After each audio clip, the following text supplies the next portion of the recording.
नमस्कार। Public news देख रहे हैं आप।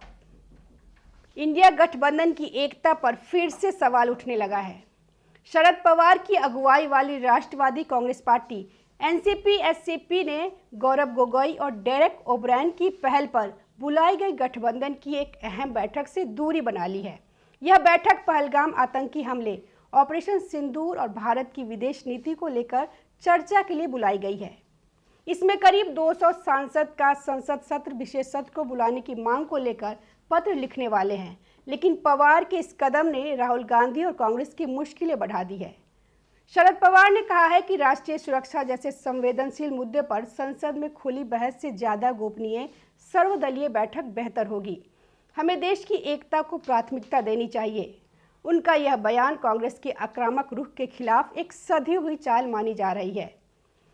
शरद पवार नहीं चाहते हैं कि राष्ट्रीय सुरक्षा का मुद्दा राजनीतिक रंग ले, क्योंकि इससे विपक्ष की छवि कमजोर हो सकती है। इंडिया गठबंधन के प्रतिनिधि ने प्रेस कॉन्फ्रेंस की। इस दौरान उन्होंने पहलगाम हमला, सीज फायर और ट्रंप की बयानबाजी, इन सभी चीजों को लेकर पीएम से विशेष सत्र बुलाने की मांग की है। सांसद डेरेक ओब्रायन ने कहा, 16 दलों के सांसदों ने पीएम को खत लिखा। इसी दौरान आम आदमी पार्टी ने 16 दलों से हटकर इसी मामले में अलग से पीएम को खत लिखा है। उन्होंने आगे कहा, अगले 2-3 दिनों में संसद के विशेष सत्र के लिए विपक्षी दलों के बीच हस्ताक्षर अभियान जारी रहेगा। दीपेंद्र हुड्डा ने कहा कि पहलगाम हमला, ऑपरेशन सिंदूर, सेना के शौर्य नमन के लिए ट्रंप की बयानबाजी पर उठ रहे सवालों को लेकर हमने संसद के विशेष सत्र की मांग की है। दुनिया को जानकारी दी जा रही है तो संसद को क्यों नहीं। रामगोपाल यादव ने बीजेपी पर सवाल दागते हुए कहा, हमारी कूटनीति कैसी रही, कितने देश हमारे साथ आए।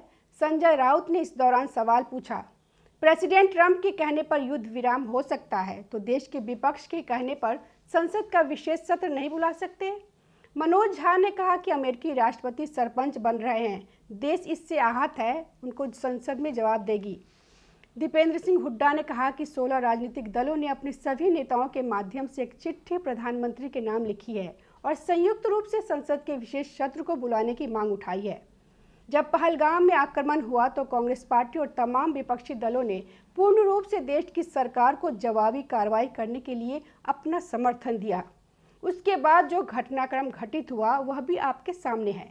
उन्होंने आगे कहा कि उसके बाद अमेरिका की तरफ से युद्ध विराम की घोषणा की गई और घटनाक्रम को देखते हुए हमने संसद के विशेष सत्र की मांग उठाई।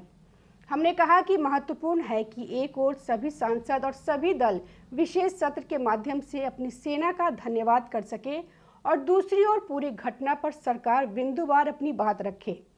दीपेंद्र सिंह हुड्डा ने कहा कि पहलगाम आतंकी हमले से लेकर ऑपरेशन सिंदूर तक, ऑपरेशन सिंदूर से लेकर अमेरिका द्वारा युद्ध विराम की घोषणा तक और उसके बाद पाकिस्तान को दुनिया में अलग थलग करने के लिए क्या क्या प्रयास किए जा रहे हैं, उसमें कितनी सफलता मिल रही है, इस भावना के साथ यह मांग की गई थी और इस चिट्ठी में भी यही कहा गया है। अब जब सरकार दुनिया के अलग अलग देशों की राजधानियों में अपनी बात रख रही है तो देश की सांसद के सामने भी अपनी बात रखना जरूरी है। इस भावना को आगे बढ़ाते हुए चिट्ठी के माध्यम से आज हमारे दलों के नेताओं ने इस मांग को दोहराया है। वहीं टीएमसी सांसद डेरेक ओब्रायन ने कहा, 16 पार्टियों ने प्रधानमंत्री को पत्र लिखकर संसद का विशेष सत्र बुलाने की मांग की है। पत्र में पूंछ, उरी, राजौरी और संसद में स्वतंत्र चर्चा की बात कही गई है। Kashmir National Conference CPIM, IUML, CPI, RSP, GMM, VCK, Kerala Congress, MDKM, Bharatiya Communist party, liberation ने पत्र लिखा है। साथ ही आम आदमी पार्टी कल सीधे प्रधानमंत्री को पत्र लिखेगी। इंडिया गठबंधन की बैठक के बाद सपा सांसद रामगोपाल यादव ने कहा, हम जानना चाहते हैं कि किन देशों ने हमारा समर्थन किया। एक भी देश भारत के समर्थन में नहीं आया, यह चिंताजनक है। हम कूटनीतिक मोर्चे पर असफल रहे। अमेरिकी राष्ट्रपति डोनाल्ड ट्रंप ने युद्ध विराम की घोषणा की। जनता को लगता है कि हमें युद्ध विराम के लिए मजबूर किया गया। अमेरिकी राष्ट्रपति डोनाल्ड ट्रंप की घोषणा के बाद पूरी दुनिया में देश का सम्मान गिरा है। वहीं कांग्रेस सूत्रों ने दावा किया है कि इन सब मामलों के लिए विशेष सत्र की मांग करने के लिए पत्र लिखने के लिए राहुल गांधी ही थे जो समन्वित तरीके से यह पत्र चाहते थे। पहले सिर्फ कांग्रेस ही यह पत्र लिखने वाली थी, लेकिन फिर राहुल गांधी चाहते थे कि कांग्रेस नहीं इंडिया गठबंधन यह पत्र लिखे। इसके लिए राहुल गांधी ने व्यक्तिगत रूप से अखिलेश यादव, अभिषेक बनर्जी, टी.आर. बालू और आदित्य ठाकरे से संपर्क किया।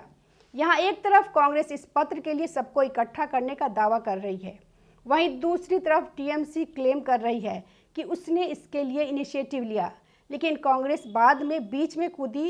इसके चलते मुद्दे पर साथ होते हुए भी आम आदमी पार्टी ने पीएम को अलग से खत लिखने का फैसला किया और बैठक में हिस्सा नहीं लिया। हालांकि इस मीटिंग में एनसीपी शामिल नहीं हुई, क्योंकि शरद पवार ने पहले ही कहा है कि वो संसद के विशेष सत्र के समर्थन में नहीं है, लेकिन सर्वदलीय बैठक के लिए तैयार है। इसी तरह आपका मानना है कि अगर कांग्रेस इसका नेतृत्व करेगी तो वो साथ में शामिल नहीं होगी, और अगर टीएमसी नेतृत्व करेगी तो वे समर्थन में आ जाएंगे। नमस्कार। ताज़ा खबरों से जुड़े रहने के लिए हमारे चैनल को सब्सक्राइब करें और बेल आइकन को दबाना ना भूलें, ताकि हर खबर की नोटिफिकेशन आपको मिलती रहे।